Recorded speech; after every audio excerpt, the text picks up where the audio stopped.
7h, 9h, Europe 1 matin. Restez avec nous, Vincent, encore quelques minutes pour le Club Culture. On va écouter Nicolas Caro qui, ce matin, nous a choisi un beau livre pour Noël. C'est ça, donc je le montre, il est tout bleu. C'est ça, oui, mais c'est pour les courageux. Ça s'appelle Atlas du Paris fantastique, avec les photos de Cyril Abad et les textes signés Philippe Baudouin. Philippe Baudouin, je vous en ai déjà parlé, il aurait pu faire partie de la bande de SOS Fantôme. C'est un sceptique ouvert, curieux, spécialiste des témoignages d'apparitions, spectres en tout genre, esprits frappeurs et autres maisons hantées. Il passe sa vie à récolter des histoires sur le sujet, mais ce qui est génial, c'est que c'est pas un illuminé, c'est un historien tout à fait sérieux. Et là, c'est un guide de Paris à la recherche de fantômes. Exactement, des lieux qui recèlent tous plus ou moins une part de mystère, une histoire à raconter, mesdames, messieurs.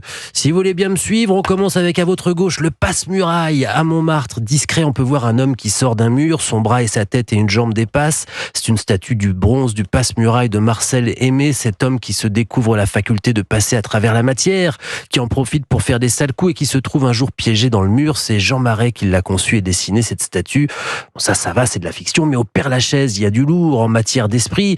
Il n'y a pas que Héloïse et Abélard, Jim Morrison et Oscar Wilde. Il y a par exemple la tombe d'Alan Kardec, le fondateur du spiritisme, qui avait laissé des instructions. Il faut toucher la nuque de la statue, faire un vœu et revenir avec des fleurs s'il est exaucé. Victor Noir, martyr de la République en 1870, a eu le droit à son gisant là-bas. Il faut toucher aussi, mais pas la nuque, pour favoriser la fécondité, paraît-il. Les fantômes au Père-Lachaise, trop facile. Là. Un peu. Alors venez voir au 15 rue de l'école de médecine dans le 6e arrondissement, Ah oui. la statue de la mort, la je suis tombé faucheuse, dessus à les l'instant. cordeliers. Il y a une photo, ça fait froid dans le dos, un squelette vêtu d'une robe bleue, le crâne recouvert d'une capuche et tenant donc une faux. C'est dans l'université de médecine, une statue en marbre. Je vous les fais pas tous, faudra lire. L'inconnu de la Seine, tout un tas de lieux de rendez-vous, de sociétés secrètes diverses, un musée des objets hantés. Il y a une carte pour s'y retrouver. Si vous passez à la capitale pour les vacances, ça change du Louvre et de la Tour Eiffel.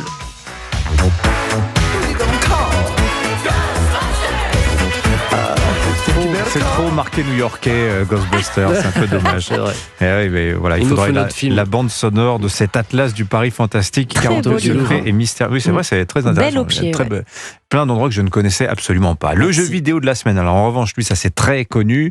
La Pokémania a encore frappé Caroline Speller. Le jeu vidéo de la semaine, c'est l'appli mobile gratuite Pokémon Pocket. Alors, elle a déjà 30 millions de téléchargements en 10 jours. Hein. Oui, depuis 96, Dimitri, le phénomène ne vieillit pas. Pour preuve, Pokémon est la marque de divertissement la plus lucrative avec 147 milliards de dollars de revenus en 28 ans. Waouh. Vous vous demandez comment ? Eh bien, sa formule jeu vidéo a été simplement déclinée en animé ou en jeu de cartes à collectionner ou jouer. Alors justement, ce sont ces cartes-là qui sont que les enfants collectionnent, ils en ont plein les poches quand ils vont à l'école, mais là en version numérique, et c'est à ça qu'on joue dans Pokémon Pocket. Hein. Oui, ce n'est pas un hasard quand on connaît leur potentiel. Il s'en est coulé plus de 43 milliards à travers le monde. Elles déchaînent les passions autant dans les cours d'école qu'auprès des adultes. Elles se revendent même à prix d'or jusqu'à plus de 4 millions d'euros. Le jeu Pokémon Pocket étend le concept des cartes. Il propose de collectionner et faire affronter nos Pokémon dans des duels, mais maintenant en ligne sur smartphone et tablette. Comment ça se passe un combat de cartes Pokémon ? Alors l'application simplifie les règles et le temps des parties pour être accessible à tous. Les matchs se font un contre un, ils se déroulent au tour par tour à la manière d'une bataille en plus stratégique. Le but est d'éliminer 3 Pokémon adverses. Chaque joueur construit un deck de 20 cartes sélectionnées en fonction de ses caractéristiques et pouvoirs.